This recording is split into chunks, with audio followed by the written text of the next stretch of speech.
word on Wednesday. Good evening, everyone. I'm Dr. Tait, pastor of the Village Church here in Washington, D.C. I hope that you had a wonderful day in the midst of so many things that are happening around us. And I hope that you're still remaining safe and taking care of yourself, your family members, and other people who are involved in your life. And so take the opportunity as you're jumping on to share with some people. You go down to the bottom of your page, particularly if you have an Apple product, and you can share by just pushing that share thing. You can share to Messenger or share to other people that are on your page. You can also start a watch party, and because we are on several platforms.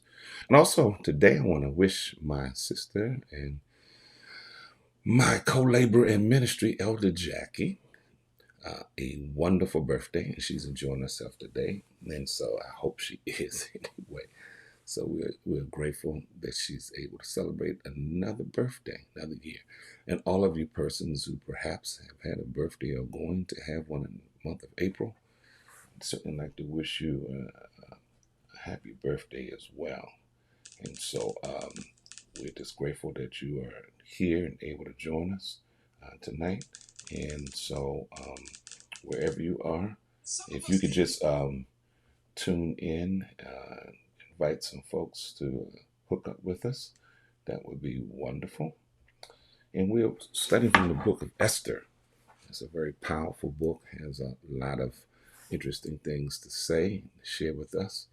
And so it is very challenging as well because it's not one of those books that is often utilized at all because there's no mention of God. And it really had a hard time finding its way into what we call the canon, and that's just made its way into the Bible itself. There's 66 books in the Christian Bible. There are 39 books in the Old Testament and 27 in the New.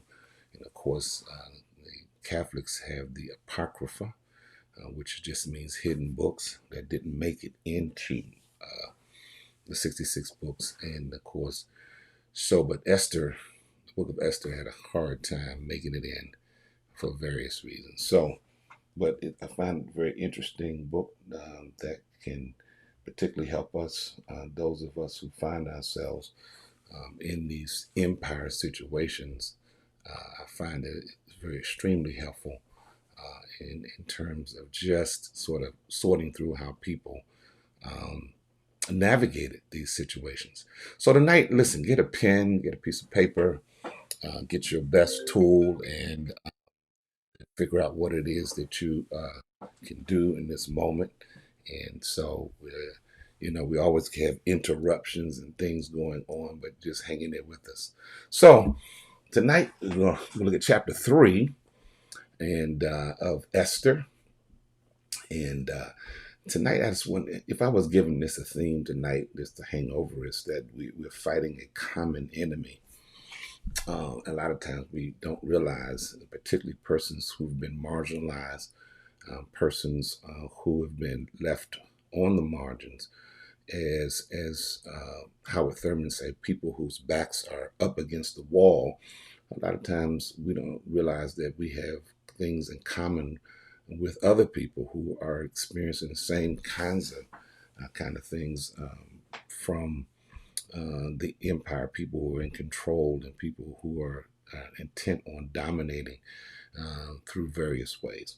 All right, so this is part 7, and this if you have chapter 3, I'm reading from the Good News Version, and I'll read through it, and you can follow me, and I may skip some, but for our time tonight, that's the context that we're looking at. That's Esther, chapter number 3, and verses 1 through 11. I'm reading from the Good News translation of the Bible. It says, sometime later, King Xerxes promoted a man named Haman to the position of prime minister. Haman was the son of Hammedatha, a descendant of Hagag. or Hagag. All right. The king ordered all the officials in his service to show their respect for Haman by kneeling and bowing to him. They did so except for Mordecai, who refused to do it. The other officials in the royal service asked why he was disobeying the king's command. Day after day, they urged him to give in, but he would not listen to them. I am a Jew, he explained, and I cannot bow to Haman. So they told Haman about this, wondering if he would tolerate Mordecai's conduct. Haman was furious when he realized that Mordecai was not going to kneel and bow to him. And when he learned that Mordecai was a Jew, he decided to do more than punish Mordecai alone. He made plans to kill every Jew in the whole Persian Empire.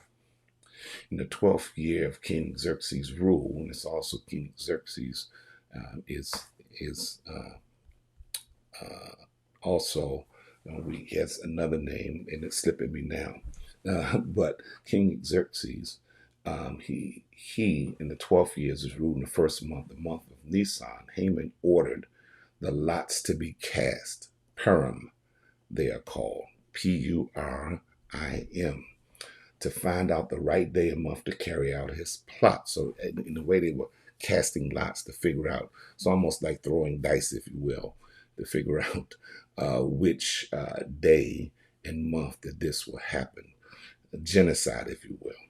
The 13th day of the 12th month in the month of Adar was decided. So Haman told the king, there's a certain, listen to this, there's a certain race of people scattered all over your empire and found in every province.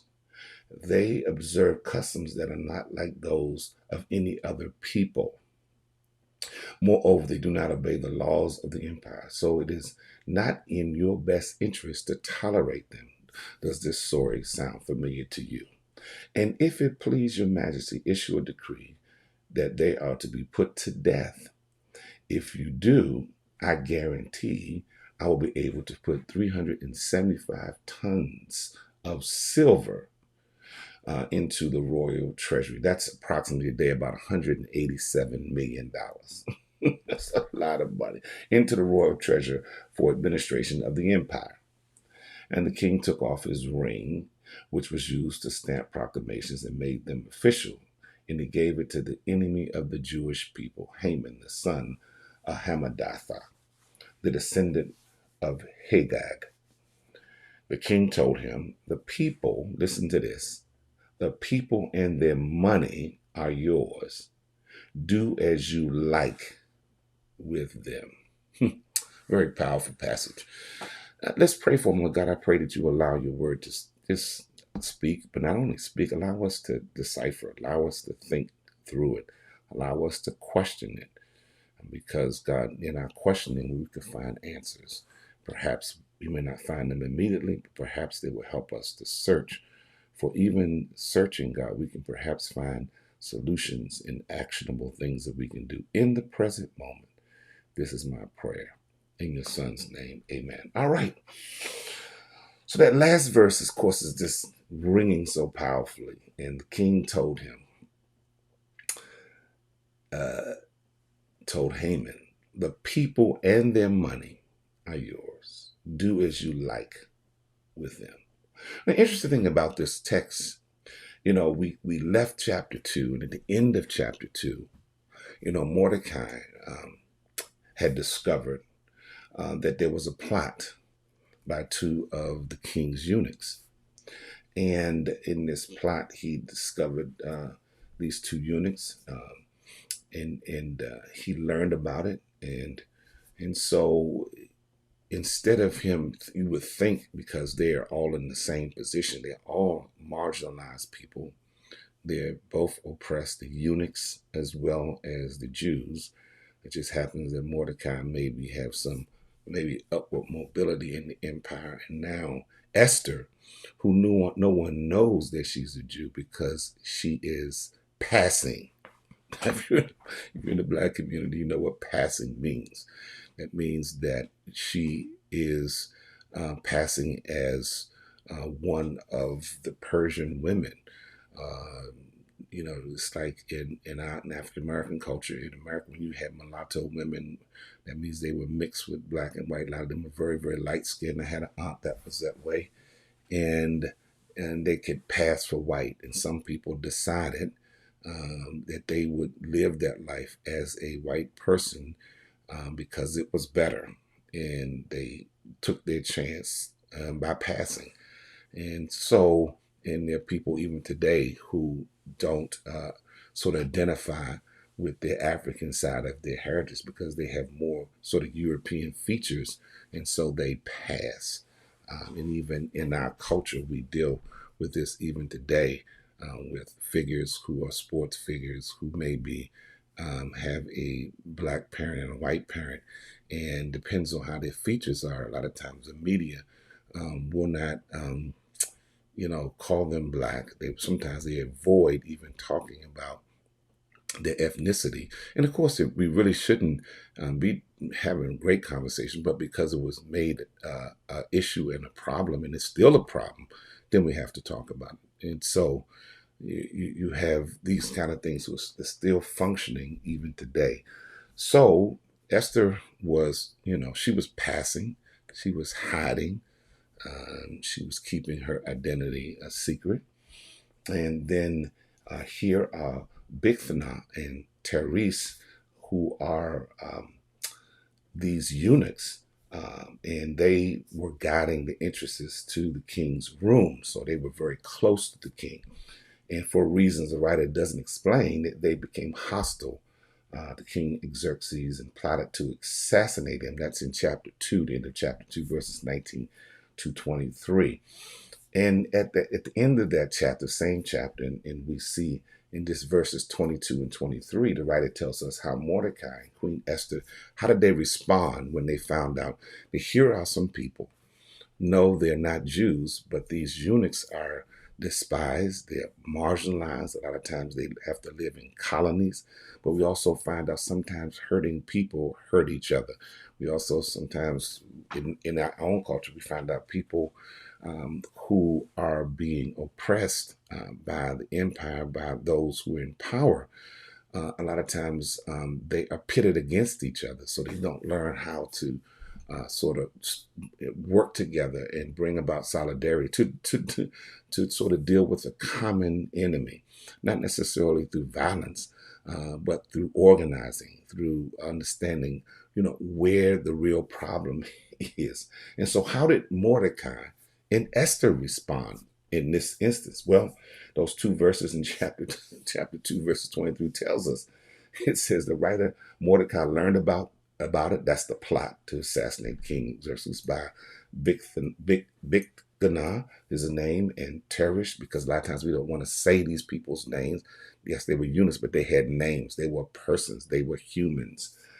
And told Queen Esther then, who then told the king what Mordecai had found out. There was an investigation. Verse 23 says it's always an investigation. But we know how these investigations go. And even if they had been plotting, no one tells us why. So there was an investigation. It was discovered that the report was true. So both men were hanged on the gallows. And the king ordered an account of this to be written down in official records of the empire. So this is the kind of thing that you see over and over again. You have marginalized people. They are sometimes see each other as the enemy, without realizing that the enemy is not between them. Is the enemy are the groups or the persons who control everybody, resources, and all kinds of things. And it's just the same thing in our country. We have poor whites, and you have African Americans, you have Latinos, Latinx, you have Asian and Pacific Islander persons. And a lot of times who have the same kinds of issues: no health care, poor housing, poor education. But you would turn around and you will find a poor white who thinks that because his or her skin is quote unquote white, that gives them some kind of privilege, that they are sort of superior. They could have sixth grade education, and you could be standing there with a master's degree. It doesn't mean that you are superior because you have a master's, but you have more education, and they'll think that you still are nothing. So, but this is the kind of thing, and a lot of times we see that in our country, we see this in other countries. In India, there's a caste system. And here, in this country, there's a class system, but there's also a sort of racial divide as well. So the same thing is happening here. And I think when you look at this story, because sometimes we just want to rush to and say, oh, get to Esther, if I perish, let me perish. I'm going to see the king. And the thing is, before we get to that, what kind of person was she? What kind of issues had she had to deal with? Even Mordecai and his characters. It's people are more complex a lot of times than we realize, and there's also a lot of grays. Because when I started reading this, I had questions. Why would they turn on these Ethiopian eunuchs when they knew that they were in the empire, when they knew they were in a situation where they were themselves being oppressed? But then we come to chapter 3, where we are tonight, and it's just as if Haman is just introduced by the writer just out of nowhere, with a little introduction, but he just comes on to the scene. As you read chapter 3, it says, sometimes later King Xerxes, he's promoted a man named Haman to the position of prime minister. We don't know why he got promoted. We don't know where he came from, but it seems to be either some invention of the writer of Esther, to introduce him at this time, to bring him into the story, and then we're then told some things about him. Then it tells us that Haman was the son of Hamadatha. All right, Hamadatha is the descendant of Hagag. All right, Hagag. All right, so who are these people? Where did they come from? And then, of course, the king then ordered all the officials in his service to show respect for Haman by kneeling and bowing. Of course, they weren't worshiping him, because some people don't read the text carefully. There's nothing in here to say that he was worshiping. They were saying they were showing respect, and that was done throughout the scriptures. Now, when there are times when people were kneeling and bowing to a deity, another deity other than God, and that's seen as idolatry. But this is just kneeling out of respect. It's like when two officers see each other, or people in the armed services, they greet each other, they stand to attention, and they place their hand over their heart, and they do all this stuff, and they salute, and they do a lot of different things. It's also the same thing when you go to a court of law in the United States, and the judge comes in. What does everybody do? You stand. And if you don't stand, the bailiff will carry you out of there. That's just a sign of respect. It's not a sign of worship. Same thing most of the times. This country's gotten so interesting. But even when the president comes into a room, particularly when it's a joint section of Congress and the Senate, they stand. Out of respect for the office, out of respect for the person who holds that office as well.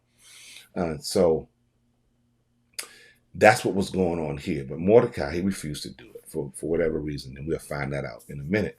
And then he explained, I'm a Jew. So what does that mean? When somebody comes out and say, what does it have to do with Haman? When he says, I'm a Jew, he explained, I cannot bow to Haman. So there must have been at least some history. When you read stuff like this, they must have known each other, or their families had been some way, connected, because you just come out from nowhere and say, I can't do this. I can't give you this kind of respect. I refuse.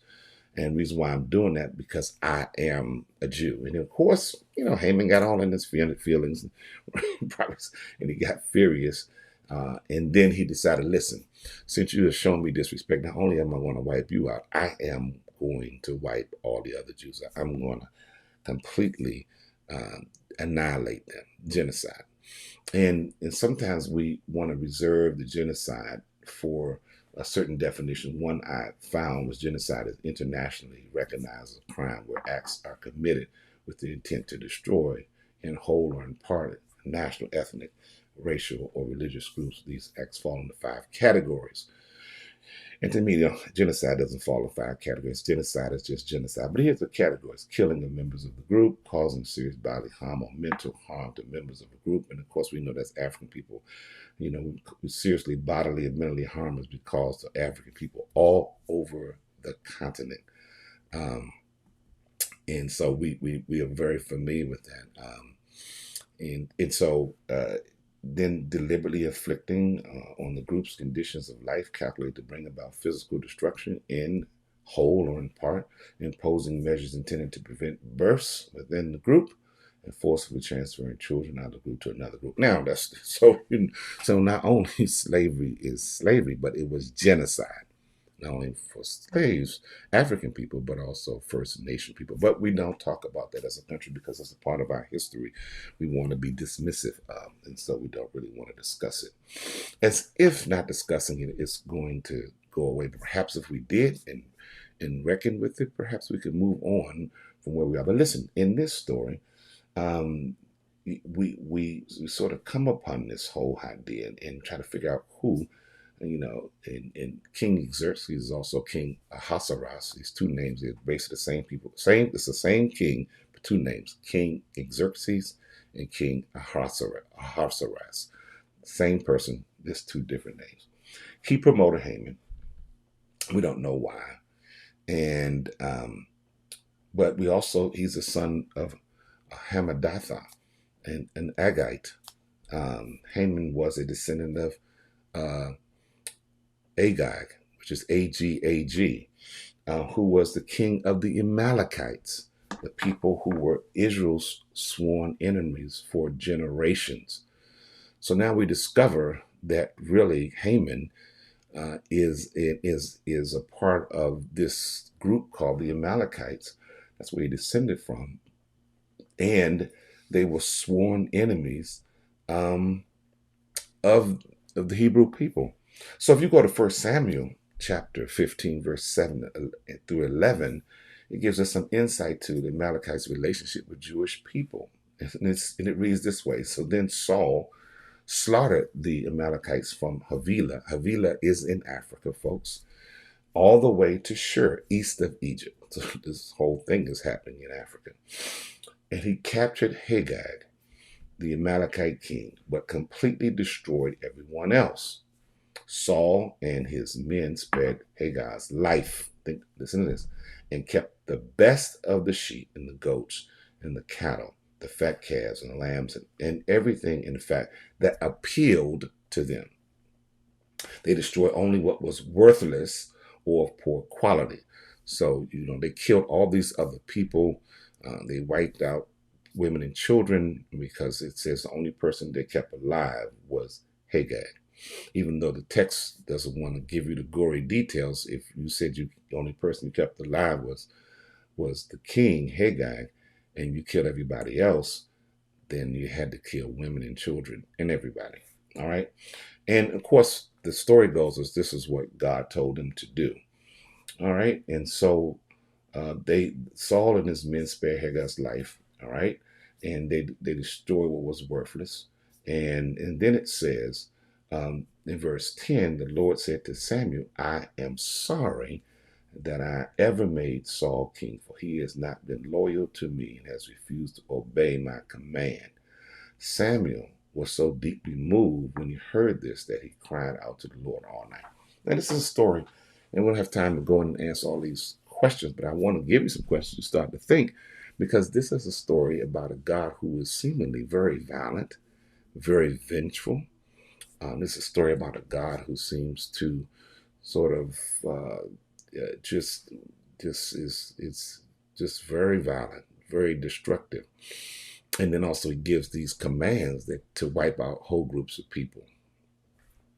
Now, I raise these questions, and some of you may get upset about it, but it's something to think about. Is that the kind of God that we espouse to? Is that the kind of God we understand? And I know theologically and biblically, we've had these discussions over the years, and people will get upset. And it's interesting how quickly some Christians, particularly in the U.S., will side on the side of violence and call it holy.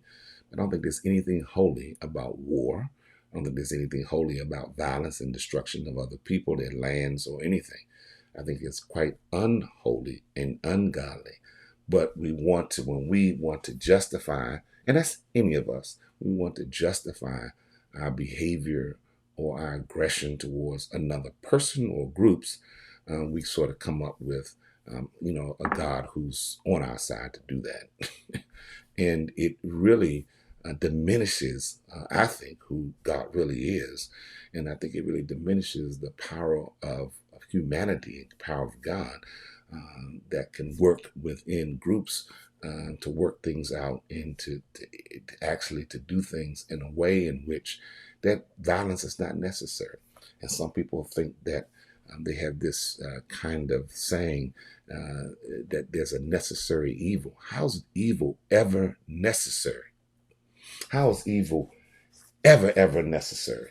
And that's something I think the Christian church has to grapple with, particularly here in these yet to be United States, as Maya Angelou would say. Because if you're talking about evil is a necessary thing, then I guess what's happening in Georgia and Texas and in other states across the U.S. by repressing votes and voter suppression, I guess that's a necessary evil to keep what in place. To me, to continue um, what's been going on, which is the suppression of other people, which is the oppression of other people, which is the domination of other people. And to me, that's not the kind of God, at least that I serve. And so when we read this text and we try to understand, here is Haman popping up on the scene in the story, and of course, then there becomes this friction between Haman, of course, and Mordecai.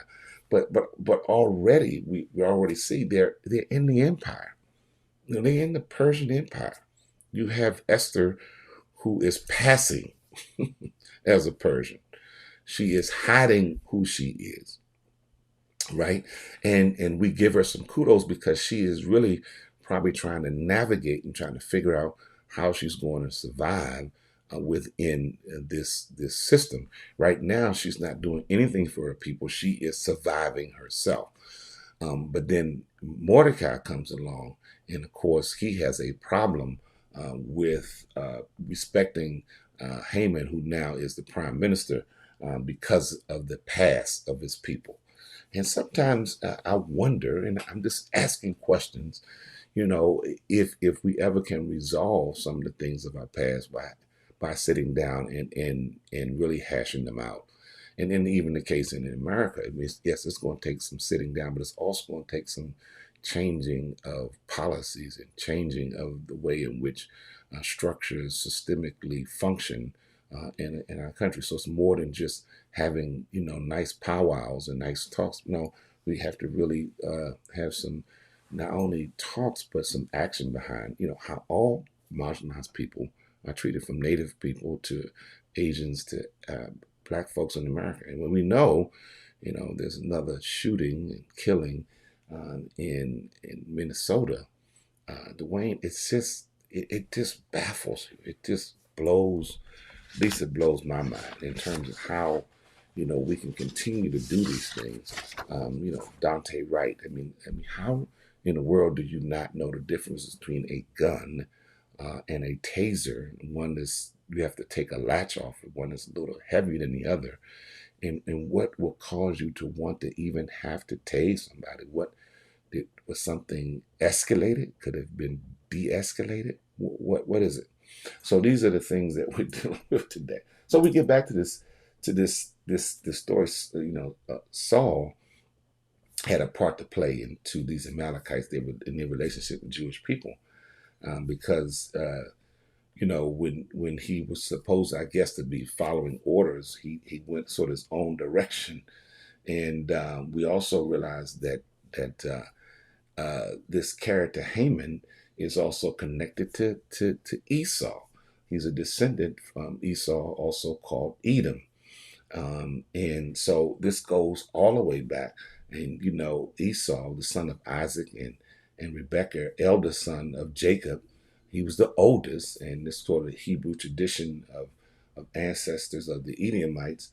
And at the birth, Esau had red hair and he was hairy, and he became a wandering hunter. Jacob was more of a shepherd, and although younger, Jacob dominated him by deception. Let me say that again. Jacob dominated him by what? Deception. And at one time, when Esau returned from his unsuccessful hunt and was hungry, Jacob bought Esau's birthright. That birthright just means his rights due to him as the eldest son. That's how they functioned back there.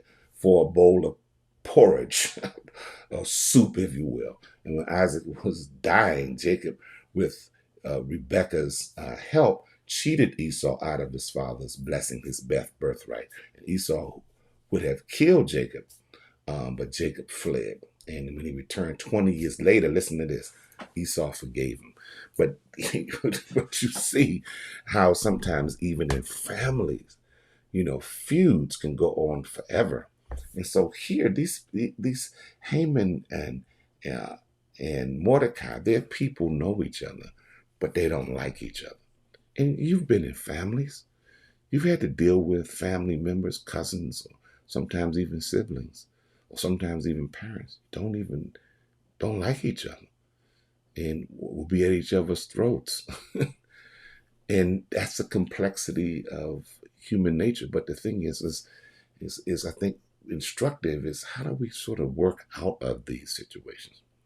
I'm not sure if the book of Esther gives us the answer, but it sure enough gives us a picture of the complexities of humanity and the layers of stuff that we have to deal with, and a God that we have to really reckon with if we continue to want this God that is a God of violence and a God of revenge and vengeance.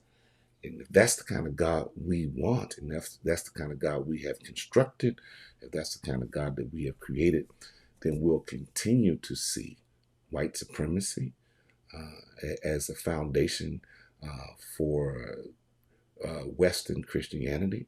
We will continue to sort of see what happened during the Crusades, which was not about saving lives, but it was about conquering lands and trade routes of the Muslim people. We'll continue to see missionaries go into places and act as if those people don't have any relationship with God because they worship differently. And we will continue to have this idea, exterminate all the brutes. And of course, that's a little mini series on HBO, but it's very good. It's also a book because that's the way people who sometimes are non-European are seen as brutes. And then the idea is to get rid of all of them in what way or the other. And so, but we are part of all of God's creation, and we've got to figure out a way through the love ethic that Dr. King talked about, which is not easy, which is not just saying I love you, but it is doing the hard work of breaking down the structures, of understanding a God of love, a God of compassion, a God of liberation. And it can't just be a God of liberation for some and not for all. And so as I finish up this story tonight, and you think about this last verse, the king told Haman, the people and their money are yours. Do as you like with them. That's the kind of philosophy. And even when it comes to Mordecai, because we can't just take him off the hook. We can't have this attitude, do with the people as you like. Even, and this is hard to say, even when it's our enemies. We have to find a way to get people to understand the humanity of all of God's creation, and that there are no superior human beings to the other. There's no superior race. There's no pure race. There's none of that. There is the human race. Unfortunately, we have to deal with racism. We have to deal with the issues that suppress and oppress other people. And so I hope tonight that you've gotten something out of this lesson. It's an interesting story, reading Esther and Mordecai and Haman and the eunuchs and the king. And it's a story, I think, that we can certainly identify with, because a lot of times there's a lot of gray. It's not always black and white. And so tonight, I hope you remember that we're fighting a common enemy. And anytime there is an empire and there is people in power, and there is the hoarding of goods and services and resources, and there is this imbalance in wealth, there is a problem. Listen, if you get a chance tonight to support our church, we're doing ministry. We are a church that's in the city of Washington. And if you so desire, we'd like you to support us. You can give through Cash App. You can give through Givelify. All your gifts are deductible. And also, when you give through either one of these methods, there's a record that's kept that you can get at the end of the year, and you can also get a letter from us as well. So we encourage you to support us any way you can. Maybe you get $5 or $10, whatever way you can. And we want to continue to pray for Dante Wright's family, but all the people across this nation, and especially the people in Minnesota, who just seems to, it's happening all over us. And so, but we need to pray for this nation, the soul of this nation, and people will understand that dominating a group of people is not good for anyone. These kind of measures, and being scared when you don't have to be scared, and asking yourself, what are you so afraid of? What do you think that you're losing? Why aren't you willing to participate in real, true democracy? These are the questions. But anyway, I want to share that with you tonight. So let's pray, and thank you for joining me tonight. God, thank you for this time that we've had. I pray that something we said has been helpful. I pray that something we said has lifted someone tonight as we think about just the complexities of and what it means to be people who love you and struggle with these issues of the God that we have created, the God seemingly of violence and vengeance. And how can we rectify that? How can we think of you, God, as a God of love, a God that creates, a God that has compassion, and a God who understands all of us? This is my prayer. In your son's name, amen. Have a good evening. God bless.